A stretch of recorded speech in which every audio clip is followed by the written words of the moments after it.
दिमाग में बात बिठा दी है कि आगे जो वैकेंसी आने वाले, क्योंकि 28 में चुनाव है, आप सभी को पता है। जून जुलाई के बाद आचार संहिता लगेगी, ज्वाइनिंग उससे पहले देनी पड़ेगी। और उससे पहले ज्वाइनिंग देने के लिए एक इनको जबरदस्त भर्ती करनी पड़ेगी। 5-4 हजार भर्ती करेंगे तो सरकार को पता है वोट खिसक जाएगा।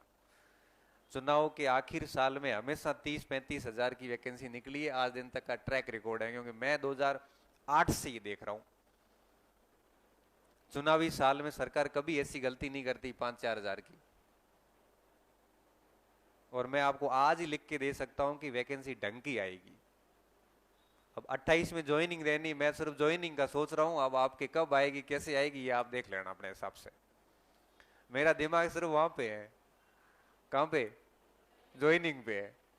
अब ज्वाइनिंग देंगे तो परीक्षा भी करानी पड़ेगी, और परीक्षा करानी है तो फॉर्म भी लेने पड़ेंगे, और फॉर्म लेने हैं तो विज्ञापन जारी करना पड़ेगा। प्रोसेस तो करनी पड़ेगी ना।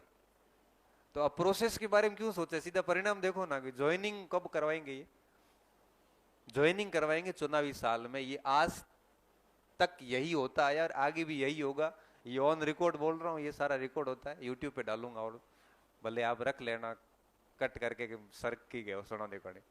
आज मैं कई महीना पहला बोलियो तो मैं 210 कट ऑफ रहे थारे एल बन रही है। मैं रिजल्ट आने वाला है, देख लिया थारे कितनी गिरे ऊपर जाओ है, पूरे आसपास ही है, ज्यादा ऊपर नीचे को है। क्यों? अनुभव है, पता चल जाता है कैसा क्या कुछ होने वाला है। तो ये 28 के अंदर ज्वाइनिंग देंगे तो आप पता है कि परीक्षा वगैरह तो होगी, वो 27 में होगी।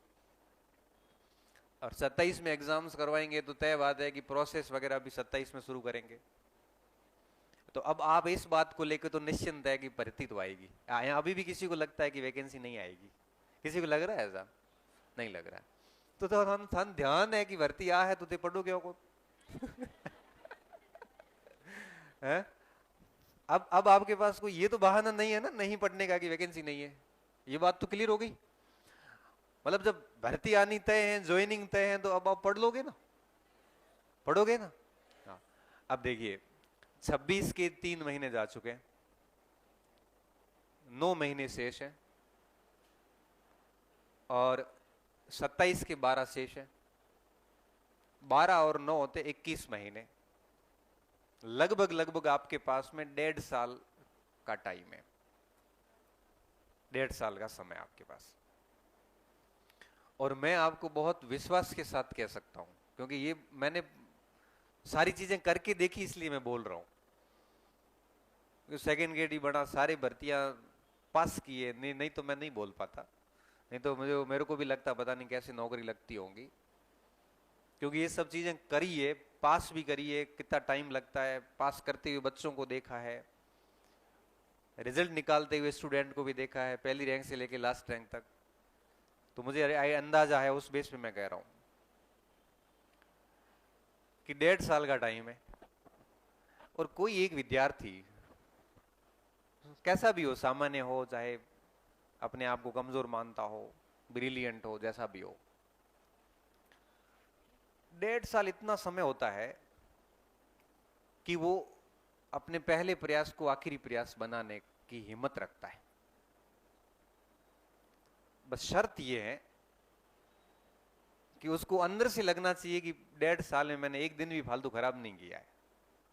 ये आना होना चाहिए। ऐसे नहीं हो कि आप ऐसे तो 1.5 साल कई जाते हैं, कई,